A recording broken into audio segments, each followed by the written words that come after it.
Hello, welcome back to Tab U. My name's Katrina. I'm joined by Ellie Corman and Blane Perroton. Would you guys like to introduce yourself, Ellie? Sure. Ellie Corman, Chief Investment Officer and Head of Development Finance at Tab. Blane? Blane Perroton, founder and managing director of Pride IMS, which is a 100% specialist monitoring surveying practice. Great. Well, as you would have guessed by our special guest, Blane, we are going to be talking about monitoring surveyor and everything that comes with it. And we'll start with question number one, which is quite simply, what is a monitoring surveyor? It depends who you ask, I think, is the answer you'll get to this. I think if you ask borrowers, it's a necessary evil. Funders, I think, would define us as we're a risk protection mechanism for them. So I look at the RSS has a definition which calls us independent lenders monitors. And what that means is we are the eyes and ears of the bank or the lender, and we are there in terms of a risk capacity to review a development, check there's nothing that could cause a problem or potentially be a foreseeable risk to the lender who is putting lots of money to fund a development. So when do you get involved and what does the work entail once a funder has employed your services? So we normally get involved in, it's a two-part process for us. So the first part is called the initial appraisal.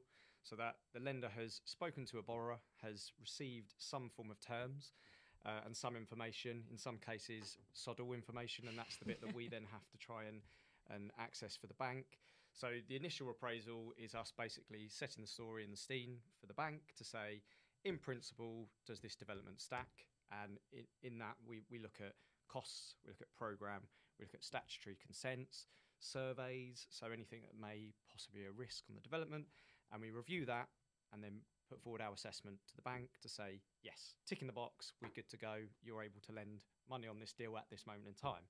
Then stage two, and this is where, again, developers, we are a long-standing problem for them because we are in bed on that deal until completion. So we don't just go away at initial report stage, we stay on the scheme.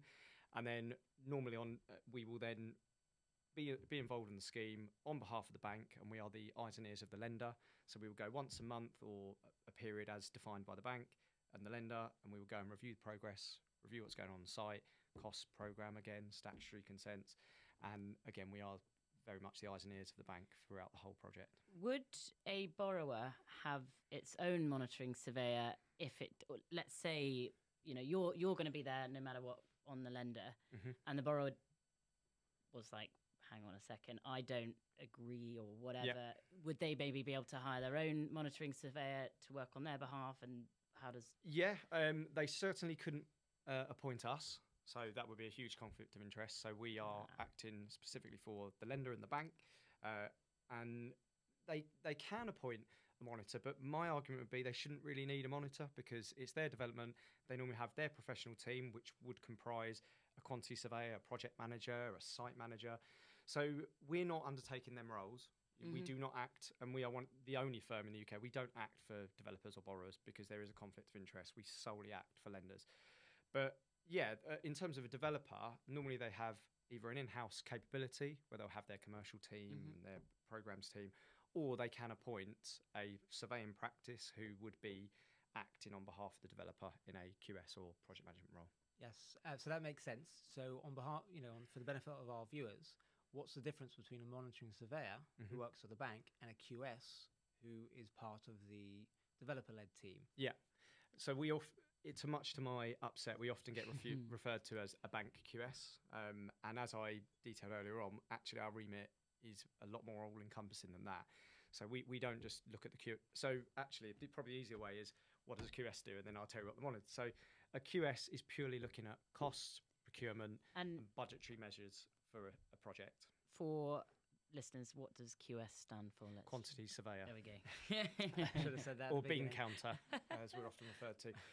I am by trade a chartered quantity surveyor. So I started my career as a QS, acting for developers, and then I moved the other side of the fence to then act for banks. But yeah, so a QS is more the developer side. It is purely focusing on cost, budgets, and procurement. Whereas as a monitor, we don't solely just look at cost. We are looking at programme. We're looking at any statutory issues where a bank, for an example, a bank may lend on a scheme that is building 4 units. We need to make sure they are, in fact, building 4 units and it is in compliance with planning and statutory consent. So we look at everything on the development. So we're a risk management function. We're not just cost. So we don't just only look at costs.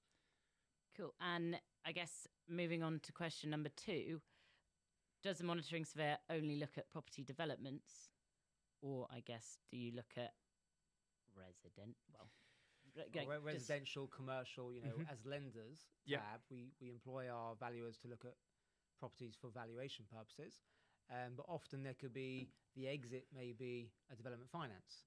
So do you get involved in other stages with lenders such as tab, rather than just the monitoring surveyor services, which you said was a risk function for that development? But surely there's other functions that you could be useful for. Yes, for lenders. So, and I don't want to talk ourselves into a recession, because we all know what current state of the economy and whatnot. But the other capacity that a monitor can provide is in a more distressed scenario where there might be a potential for if the lender is looking to step in or build out the asset or the development, we could also support the bank on that function. But as I say, we would never be supporting the developer. It would always be on behalf of the bank, because it keeps our independence. So yes, that is the other role we would do. And in answer to your original question of types, I think you were talking about like residential, industrial. Yes, monitors, surveyors can get involved in all of them, and certainly Pride IMS, we are actively engaged in industrial, residential, commercial, hotels, Bernard Matthew chicken factories, you name it, we can monitor it. And how often do you go down to site? You sort of mentioned once. Yeah, this is very much dependent. I have a view, and I'll tell you my personal view and my professional view. We are very much what our instruction is. So if the lender says we require you go to site once a month, or in some cases bi-monthly, or whatever it might be, we will undertake that role. Typically, it's once a month. My professional view and my personal view is I think you can't really leave it longer than 6 weeks, in my opinion, before going to site. And that's not necessarily just for a drawdown, because where sometimes we get pushback from developers is they might not need the cash to do it. So they'll say, well, we don't need to call you out because we don't need a drawdown this month. And this goes back to my original point that we're not just a cost function to the bank. A lot can go wrong in an 8-week period on a scheme, and I've seen it where they're building incorrectly. Absolutely. And we, tab are relationship driven. We want to work with our borrowers, and in this scenario, that is developers. And I often get asked, well, how often, when you're producing a model of what we're funding and the finance that comes with that, I'm often asked, well, why do I think, why is it that you've put in for 15 occasions that the monitoring surveyor is going to come to site? So I said, look, ultimately, it can be as often as you, the borrower, want. So if you need the cash flow, you can bring me every 2 weeks and say, look, I want Blane to come to site every 2 or 3 weeks, and that's absolutely fine. But I absolutely agree with what you're saying. There's a limit to how infrequently they can go. Yes. And beyond 6 weeks, things can happen on sites that you don't want to be blindsided on later, where they've covered up something that they didn't want Blane to see, and now it's been avoided. And then what that does is that just takes you up the risk curve of how the development's progressing, proceeding. So we always say about 4 to 6 weeks. And I think that's but if they want 3 weeks, then that's absolutely fine, because we understand that borrowers can often spend a lot of money in the early stages of the project. They need that cash flow, and that's absolutely fine for them to call us and subsequently you back to sites. Yes. I was going to say, are there any moments in a project that might need more attention than another? So, like, let's say it's the beginning where the foundations are going in. Does that need more than, the final stages where the paintings go? I would say the answer to that, again, is kind of what we alluded to earlier. Normally, it's down to developers' cash flow. And as Eli rightly pointed out, we're seen as a necessary evil, which they have to pay for. So every time we put a foot on that site, there is a cost to the developer for us to do that. It's written into the facilities normally, but there is still a cost. And that's how they look at it. It's 15 visits. That's what I'm paying for. So from my perspective, I think it is interesting in terms of how often we need to go, because most developers once a month. But then if they need the cash flow, then it could be 2 weekly or whenever it's needed, or it can be longer. But in terms of stage of a project, at the initial stage, normally it tends to be things like professional fees. So they might have already engaged and put a lot of professional design work done. So that is what I would define as a soft cost draw. So it actually doesn't necessarily need us to attend the site, because they haven't actually engaged any works. There's nothing for us to see. It's an open field. So you can get around those scenarios by doing things like soft desktop drawdowns. to enable them to, which is basically just them providing invoices saying with architects, structural engineers, we've expended all these costs. If it is more physical activity on site, I would say sometimes it's the latter part of the schemes when they're putting in high cost items, so kitchens, toilets, sanitary ware, where there's a lot of bulk cost. The starter projects, your foundations, but again, I think that tends to be profiled. They don't tend to formal foundations at once. It's normally phased and staged up, and I think the monthly periods work pretty well on that. You made reference earlier to sort of time on site. I know it's sort of tail wags the dog here. Yes. But how often do you need on a site, and when you do go to visit site, do you prefer to go, or specifically not, with the developer and the funder as well? Yeah. So in terms of time on site, the caveat answer is very much dependent on the site and how much is needed, size of the site, type of the site, what they're building. But I would say typically it ranges from probably an hour to an hour and a half on site. And to break that down in terms of what that comprises, it's turning up to the site. Sometimes there might be a site meeting, which is chaired by the site team. So we sit in the progress meeting, which can be half an hour to 45 minutes, sometimes an hour, sometimes 3 hours if it's a large project. And then it's a site inspection. So we'll then walk around the site, we'll take photographs. Then again, it's a catching up with the site team. So possibly reviewing building control. If they've last attended site, is there a report that we can see? So yeah, I would say typically it's an hour to hour and a half is a site inspection. And Eli, in terms of your question of what's it is down to the lender and what their preference is. My view, in terms of, for me, to make my role, to get the most out of my role, if the funder turns up with the borrower and myself, we're battling egos here, and they don't want me to tell them off in front of the funder, which is notably what I would tend to do often on sites. So when I review their application, and I completely understand their point of view, is they don't want to be embarrassed by the monitoring surveyor in front of the funder, because we're managing egos here. Back to what you were saying, it's relationship driven. So I don't think as the funder you get the best experience, because what happens is the borrower's already in a defensive position by the very nature that the funder's there, the monitor's there. So what I have always recommended, if the funder does wish to come down, is let the monitoring surveyor go down earlier, perhaps an hour and a half before. You can come later once we've done the application, we've reviewed the numbers, checked things on site.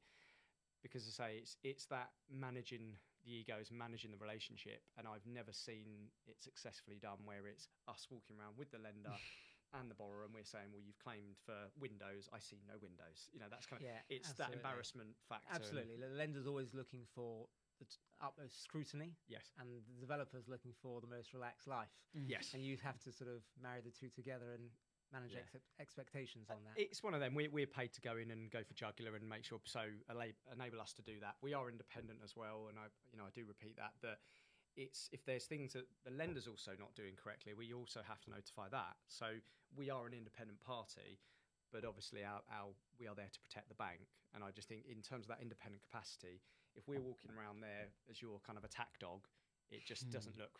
The borrower gets defensive, and I've never seen it work successfully. Yeah. And I guess when you've been down to site, and you mentioned a chicken farm, is that one of the most exciting sites you've been on, or Absolutely not. What kind of ones what's your bread and butter, and then what is the most exciting? So the bread and butter for us is we are dictated by the lenders. So what the appetite of our lenders who we work for, and typically I would say 85% of our portfolio is residential, because that tends to be the market, and then the rest comprises things like hotels, industrial. So it is very much the appetite of the lenders, but our predominant book is 85% residential, which is probably commonplace. And what's the most exciting site you've ever been on? The most exciting site, and it actually wasn't in a monitoring capacity, but the most exciting site was the London 2012 Olympics, which is an incredible project. Wow, but that took a long time to walk around. It did, yeah. So that was, valuations on that site were incredible, to be fair.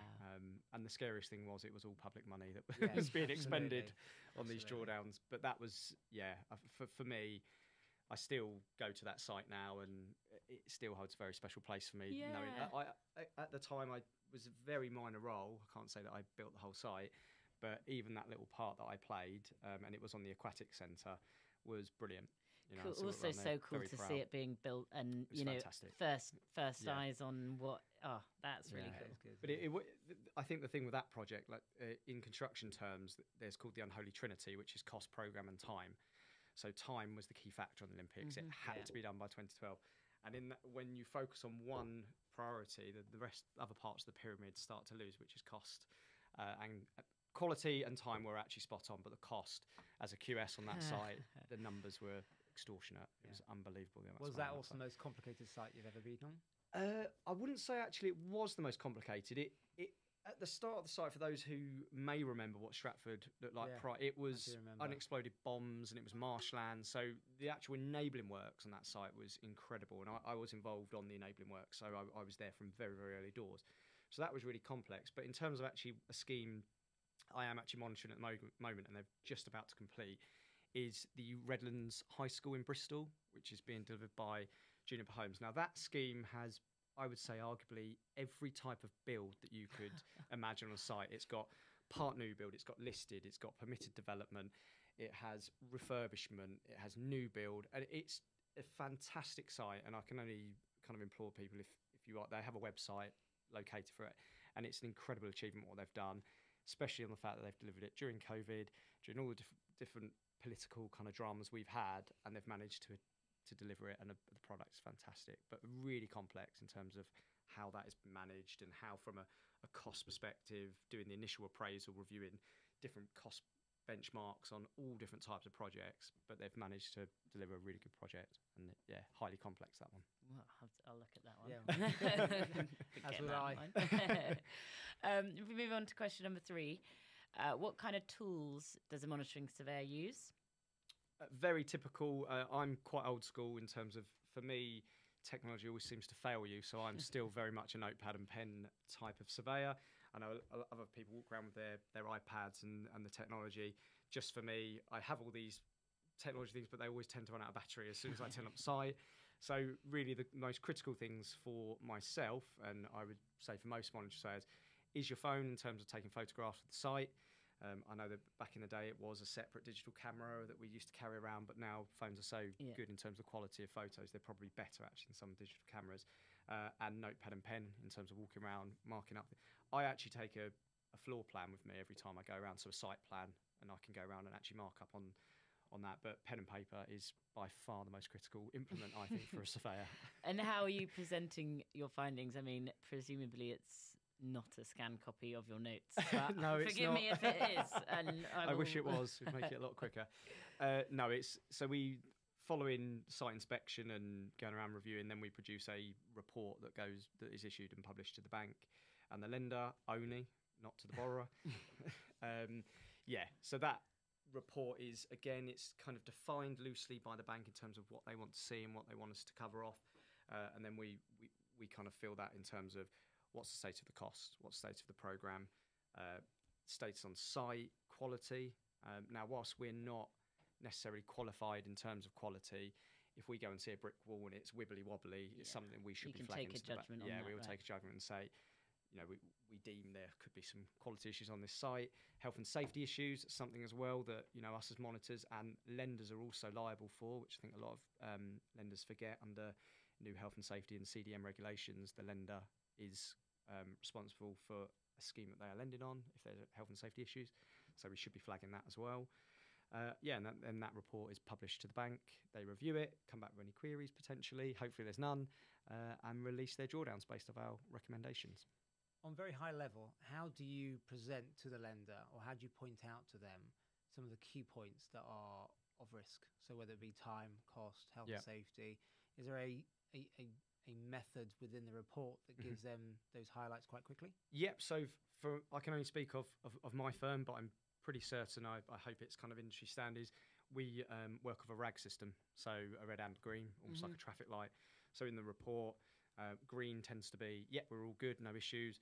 Medium is something that we've notified. It's not something to be scared about or hold back drawdown, but it's just something that we need to continue to manage and make the funder aware that this could escalate and become a problem. Or then you've got red, which is let's all run.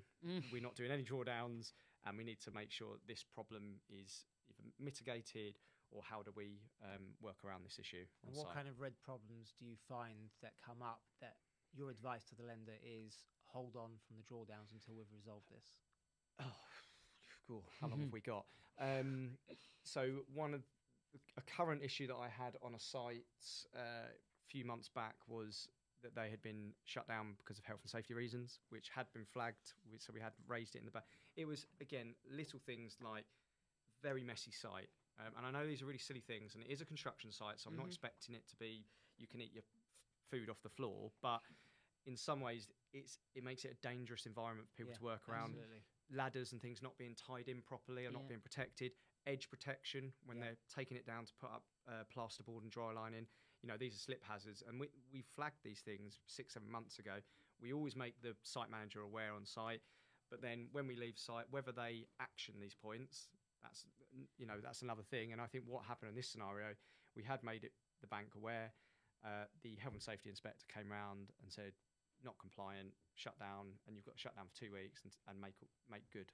That's a great example of why you have to go back to site more frequently, because if you left the site for 3 months, then you can end up from a tidy site to a very dangerous site. And God forbid someone hurts themselves or and then the site gets shut down completely, and then the lender's in trouble. So absolutely. And in that scenario, who sends down the health inspector?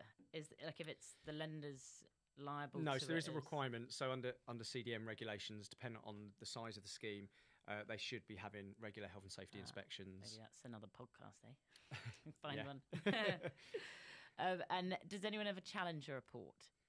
Yes. Again, when I say challenge, normally it might be a scenario of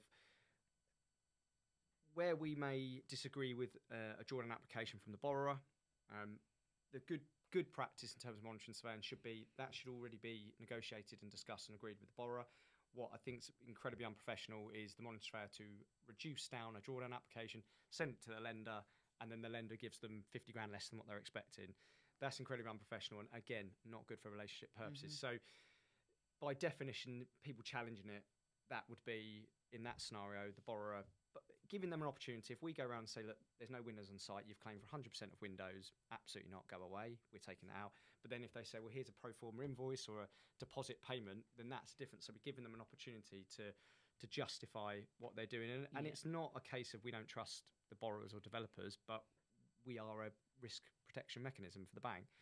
So that's an example where possibly it might be challenged.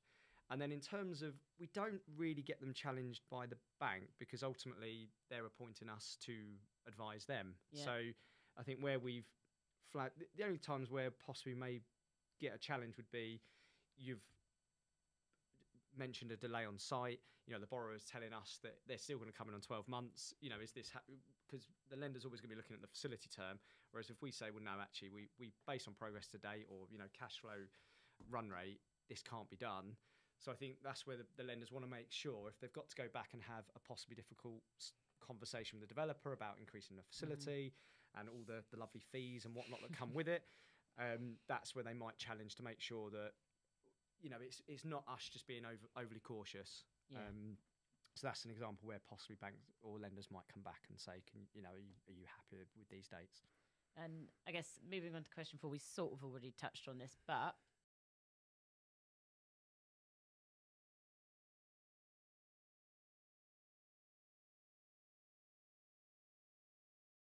question number 4, can you predict when things are going wrong on site? Good question. Again, there's a lot of things that we can't predict as surveyors and anyone in industry. And I think a prime example of that is dear old COVID. You know, no one could predict these things that happen on site and do have a huge impact. I would say there are signs that, you know, monitors, and this is where I think a lot of people got very nervous with drone technology and things like that. Is that going to replace the role of a surveyor? In my opinion, no, because a drone isn't going to be able to pick up on. For me, you can always see signs of distress because the supply chain and the labourers, for those of you who have been around a site, will never keep quiet. So if they've not been paid or if there's issues, they will be the first people that will be shouting. And I will always, if I go around the sites, I will talk not just to the developer, but I will talk to the subcontractors because that's the first way you can find out if something's going wrong, because normally it's non-payment or, you know, whatnot, and the trades are very quick to shout about that. So that's always an early warning sign if there's been non-payments or delayed payments to supply chain, because the first thing will happen is they will suspend works or terminate works and walk off site, and in which case that's not good for the lender, not good for the borrower, not good for anyone on the site. The other thing is which I call, and it's normally on the initial appraisal, is the monitor sniff test, which is, for me, I think you can get a vibe from a lot of the developers when you walk around that site and do the initial meeting with them. There's just a feeling that I think I always think that you lend to who you like, and then to who you want to be working on these deals with, because again, it's not just a transactional piece where you're lending a load of money and then off you go. You are in bed on that deal, as is the monitor.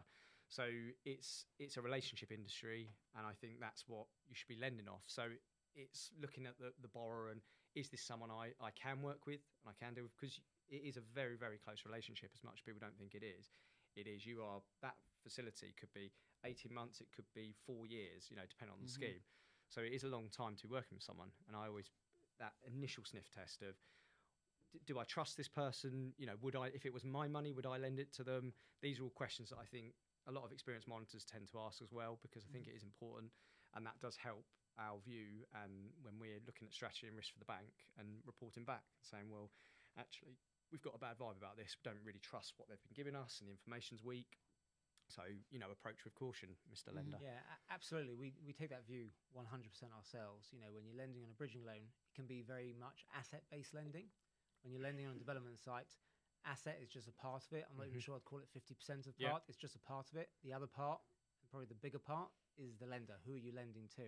And I really believe in that. And Katrina and I were involved in a recent roundtable conversation, and I pointed out to them that when times are really good, then it's just, the borrower's just looking for finance. But when times are difficult, you actually have to find a good relationship in the lender. And that's something that, from our perspective and from your perspective, and hopefully from the borrowers as well, it's all about the relationship of explaining what's happening on site and when. And I've never seen a site that's gone 100% to plan. There's always been a hiccup and a hurdle along the way.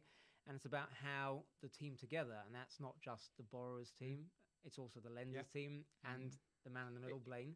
It's in everyone's interest, isn't exactly. It really is in everyone's interest for the scheme to work, and that's where sometimes I think we are an extension of the lender, where we are managing that relationship as well with your borrower. That it's not a case of you guys are just lending money and you're looking to just make as much money as possible. I mean, yes, that is the ultimate goal, but it is a relationship thing, and when times get tough, which possibly let's see the landscape of the market for the next few years, that's when actually the lender is critical, because that relationship part, there might be pain and gain to be had on all sides here in terms of the market, and a lender that understands that, I think, is critical to the borrowers. Before we wrap question 4 up, I just wanted to touch on, you mentioned the conflicts of interest between borrower and lender and yourself. Are there any others that people should be aware of, or is that kind of, the main one? Yeah, I think that would be the main one for me, and that's coming from the monitoring surveyor perspective, that really we shouldn't be engaged with your borrowers because there is a conflict of interest. And just to put it into context, this goes down to things like sharing the reports. And the reason why, it's not because we're precious of our reports and we love them that much that no one else can see them. There's a number of reasons why it really shouldn't be done, and it is in breach really of the appointment. Is if you put it into context where you've released the last drawdown report to the borrower, and in that report we said we weren't happy with site conditions, we expect them to progress, we think there's a delay of 3 months in the project. The borrower's seen that, and again, it's back to the ego thing, that we are managing a lot of egos in this industry, and we're managing relationships. Now, if there's possibly a weaker monitor around the site, the borrower could have that report to hand on the next site meeting physically and be quite intimidating, saying, I don't want you to put that in the report anymore, please take it out, Mr. Monitor. And you as the bank, you're almost kind of grenading the monitor, because you're putting them in a very awkward position there that, again, could really tarnish the relationship. And the other thing as well, which I think some lenders forget, is that if the borrower then has access to your report, God forbid, if they're looking for a refinance, you have given away your key to them being able to refinance that with another lender, because you've given them the report, which is solely for that lender. Absolutely. What about you, Ellie? Do you see any other conflicts of interest from a lender's perspective? No, I would agree with Blane that the main conflict is around that relationship, and the role of the monitoring surveyor is to be the eyes and ears on the ground. And if you're not going to use them as your eyes and ears, you might as well just go yourself and do it yourself. Yep. And have the borrower the 15 months of and then have payments. the battle with the borrower yourself. This is, it's a great way. That conflict is the opposite of that relationship, effectively. So they come hand in hand. Well, question number 5. How did you get into being a monitoring surveyor? Yeah, very good question. so I got into the industry. So my father is a carpenter, and I used to help him out in my ripe 15-year-old teen days of just hog carrying on Is that site. how you noticed dodgy bricklaying? Absolutely, because it was probably all mine. So I used to help my dad on site and just, again, general labouring and hog carrying. And I actually wanted to be a carpenter, but my dad turned around to me at the age of 15 and said, "No, absolutely not." He said, "Don't be that." He said, "Be the cool guy in the suit, be that one in the car that comes around." And it turned out that was the surveyor. So I went away and, showing my age, I went to the library and got a book because there wasn't Google and things like that are now so accessible. And looked into the role of surveyor. Thought it sounded really good, kind of part doctor, part detective on schemes. I thought that sounds really exciting. Went to university to do my surveying degree. Then moved into contracting QS. So that is actively building things, so working for the developers. So I was site-based. Then moved into the PQS side, which stands for professional QSing. Working for the likes of Deloitte's and JLL, where, again, still acting for developers, but on the consultancy side. And then I got seconded into UBS Investment Bank, and I was their in-house monitor, and that's how actually I got exposed to monitoring, because I wasn't aware that there was such a function, because it's such a niche part of surveying, or QSing as people like to call it. And I really liked that side of it. I loved the fact that we were advising the banks and we were that strategic level. So it's a lot higher level in terms of, we're not just bricks and mortar. There's so much more to it. We are looking at, sales. Can we get out of this deal? We're looking at the loan, looking at the facility terms, and for me, I found it incredibly engaging. But it wasn't something I was aware of even at university. It was pretty much, if you were a surveyor, you were project manager, QS, or a building surveyor. And there were only three forms of surveying that I was aware of. And do you need a qualification, I guess, to be any of those three you've just mentioned, and then a monitoring surveyor? I think it's changed. In my day, it sound like I'm really old.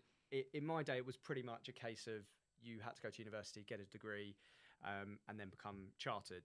But I don't think that is the case now. I think you can actually do it via experience route now. So you can actually go straight into trade. You could become an apprentice surveyor. And actually, in my opinion, I think people that have probably done that have probably got a lot more exposure to site. And certainly in terms of like a monitoring surveyor capacity, where it is you are walking around them sites, you're trying to see any risk or any issues. And if you've always been a desktop surveyor, as I call it, which is more the consultancy side, then actually, if you don't know how to build something, how can you possibly advise a bank in terms of any issues on it? Yeah, I think that's a great difference between a QS and an MS. Yes. Where the QS is going to be quite mathematical based and spreadsheets looking at procuring cost on site. Well, the monitoring surveyor has to understand how that site gets built and when things are done correctly and when things are done incorrectly. And a QS often won't understand that. Just like you said, they just don't have that experience of knowing how that works. I guess also, could I or Ellie be a monitoring surveyor on your own site? How does that work between just you going?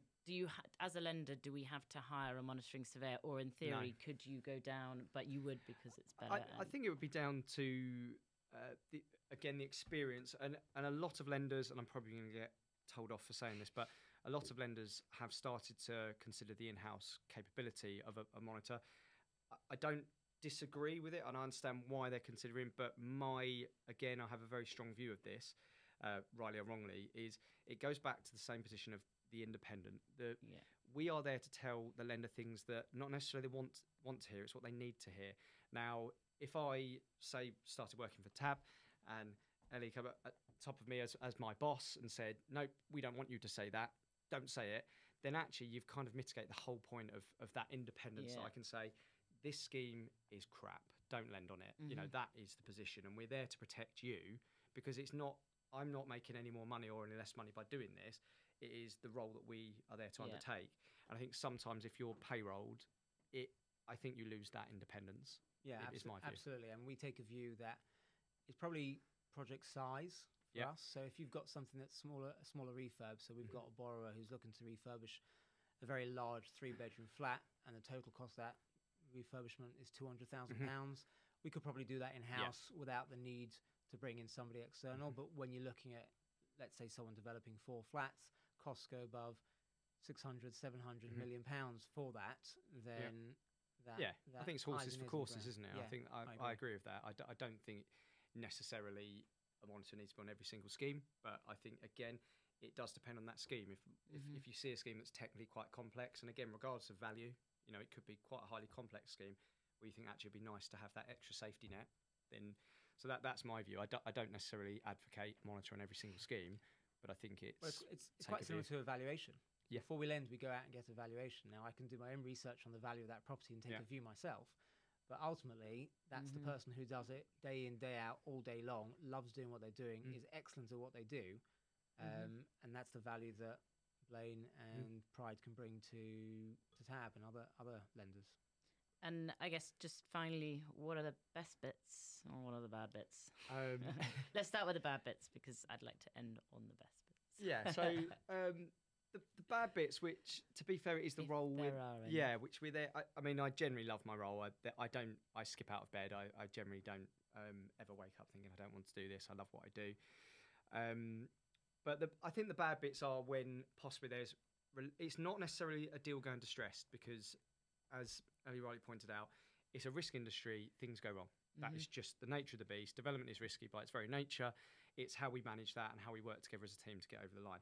I think it is when there's the fundamental breakdown in relationship between borrower and lender, and that's where it becomes very difficult because when you lose that fundamental relationship, it is a different role we're playing. Then we are kind of playing middleman, mediator, and it's mediator. You know, that is what we, you know, in some cases, kind of psychiatrists and things like that we are there just to mentally support the deal. And whilst we're there in an independent capacity, which again I do think is the value of that independence, that there are times where, you know, we have said to the lender, actually, you're not correct to do this. You should be doing this, you know, by the letter of the contract or, you know, whatever it might be. And then there's also the same scenario where, you know, the borrower's not conforming to what they're required to do. So that bit I don't like, but ultimately it's part of our job. And that's something we do. And then, the good bit is generally seeing successful deals, you know, the kind of textbook job. You know, we lend the money, no cost overruns, no program overruns, a proper textbook scheme. You know, in and out, 12 months, all sales gone, and it's good, and that does happen. You know, we generally do see that. Not often, but there have been some real success stories. But for me, I like working for lenders where I think that we're valued, that we're not just considered we have to have a monitoring surveyor. It's the ones that, you know, generally consider what we do, the value in what we do, and that's the bit I love about our role, that we're there to advise and protect the banks. And where can lenders who are watching this find you? Everywhere. So we have our website, www.prideims.com, if you wish to see a bit more about what we do. But again, LinkedIn, you know, the normal platforms that we're there. And to be fair, if it's a lender that doesn't know me, I don't know if I want to work with you anyway. Well, I guess on that note, thank you for joining us today. It's been really interesting. Very welcome. Thank you for having me. Yeah, you'll have to send us that link to the project you're talking about, because I do like to check that out. Thanks everyone for listening, and I will see you next time for real estate lending, real estate law. We'll cut that bit out. See you next time. Thank you very much. Bye.